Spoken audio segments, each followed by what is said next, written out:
Honorable members and fellow Kenyans, it is a great honor to present to this August House and to the country the highlights of the budget for the financial year 2020-21. I do this in performing my fiduciary duty and fulfillment of the requirements of Section 40 of the Public Finance Management Act 2012 and the Standing Order number 241 of the National Assembly. Mr. Speaker, at the outset, allow me to take this early opportunity to express my sincere gratitude to His Excellency the President of the Republic of Kenya, Honorable Uhuru Kenyatta, for appointing me to the position of the Cabinet Secretary for the National Treasury and Planning to provide leadership in economic and financial affairs of the country. Mr. Speaker, allow me also to express my deep appreciation to the Chair and members of the Budget and Appropriation Committee, Finance and National Planning Committee, as well as the departmental committees of the National Assembly for their constructive engagement and support in the review of the financial year 2020-21 budget estimates and the financing measures. Mr. Speaker, in February 2020, we submitted to this House the 2020 budget policy statement. During that time, our financial projections assumed a normal operating environment. The economy was projected to grow by 6.1% in 2020, which was an improvement from 5.4% in 2019. Indeed, we had set on a conscious journey of fiscal consolidation, targeting a lower fiscal deficit of 6.3% of GDP in the financial year 2019-2020, 4.9% of GDP in 2020-21, and ultimately 3.0% of GDP over the medium term. This plan was premised on a strong revenue growth, reduction of non-core expenditures, and a gradual slowdown in the growth of the public debt.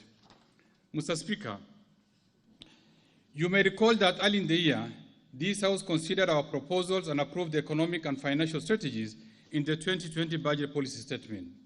Mr. Speaker, the global outbreak and the rapid spread of the COVID-19 pandemic has led to the contraction of the global economy with disastrous consequences.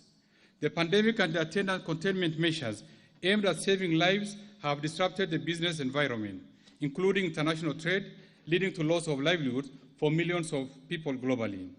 Mr. Speaker, Kenya has not been spared. Evidently, the pandemic and the swift containment measures, including the closure of the airspaces and borders, curfews and cessation of movements in some counties, among others, have not only disrupted our ways of lives and livelihoods, but to a great extent, business. These measures, including enforcement of basic hygiene and social distancing, were not only necessary but also timely, as they have indeed stemmed a surge of infections and loss of lives. In addition to the adverse effect of COVID-19 pandemic, our economy also experienced two other shocks. First, the massive invasion of swarms of desert locusts that damaged crops. Secondly, the floods that led to loss of lives and livelihoods, displacement of people, and destruction of infrastructure. Mr. Speaker, cognizant of the magnitude of the multiple challenges, particularly the COVID-19 pandemic, the government moved swiftly to intervene and implement a range of measures to mitigate against the adverse effects. Overall, these measures have provided the much-needed relief to the economy through injection of cash and provision of additional disposable incomes to the people and businesses. Mr. Speaker, the government also lowered the value-added tax rate from 16% to 14%, reduced tax rates from both corporate and personal income from 30% to 25%, and provided 100% tax relief for persons earning a gross monthly income of up to 24,000 Kenya shilling. Further, in order to support the micro, small, and medium enterprises, the turnover tax rate was lowered from 3% to 1%. Mr. Speaker, in order to support the economy, the government instituted various monetary policy measures to enhance credit access by the private sector at an affordable cost. This was achieved through introduction of central bank rates from 8.25% to 7% and lowering of the cash reserve ratio requirement from 5.2% to 4.25%. Consequently, this intervention released Kenya shilling 35 billion to commercial banks, allowing them flexibility with regard to requirements for loan classification and disposition. Indeed, since March 2020, banks have restructured loans in excess of Kenya shilling 360 billion, including Kenya shilling 190 billion of personal loans. Further, Mr. Speaker, listing with the credit reference bureaus of any person, micro, small, and medium enterprises, and corporate entities whose loan account falls overdue or is in arrears was temporarily suspended. In addition, in order to enhance liquidity for business, the government provided Kenya shilling 13.1 billion to settle verified pending bills owed by ministries and departments, and a further Kenya shilling 10 billion for payment of verified VAT refund claims. Mr. Speaker, to cushion the vulnerable in our society, particularly the emerging urban vulnerable, the government provided an additional Kenya shilling 10 billion to boost the ongoing traditional current cash transfer program. Similarly, the government allocated Kenya shilling 1 billion to recruit health workers to strengthen the health capital capacity of the Ministry of Health, while allocating Kenya shilling 400 million for food and non-food commodities for affected households. Mr. Speaker, the government also established the COVID-19 Emergency Response Fund to receive voluntary contributions from well-wishers towards defraying expenses associated with this pandemic. Mr. Speaker, in order to gainfully engage our youth, the government rolled out the Kazi Mtaani program designed to improve public hygiene standards and undertake urban civil works. Already, 26,000 youth are engaged in the pilot phase. To further cushion citizens and business from the adverse effects of COVID-19 pandemic and to stimulate economic activity going forward, His Excellency the President, on May 23, 2020, unveiled an 8-point economic stimulus program. I'll be elaborating on the economic stimulus program later in my statement. Mr. Speaker, over the last few months, revenue collections shrank considerably due to slowed economic activities attributed to COVID-19 pandemic. Conversely, there was a rise in public expenditures to address the targeted interventions.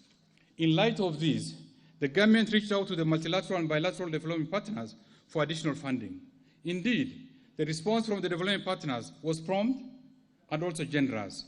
A number of them provided assistance in form of grants and highly concessional funds and personal protective equipment. Mr. Speaker, allow me to highlight some of the significant financial assistance that Kenya has received from multilateral partners. First, the country received Kenya shilling 78.3 billion under the Rapid Credit Facility of the International Monetary Fund to help address the impact of the COVID-19 pandemic. This financial support is fully concessional at zero interest rate.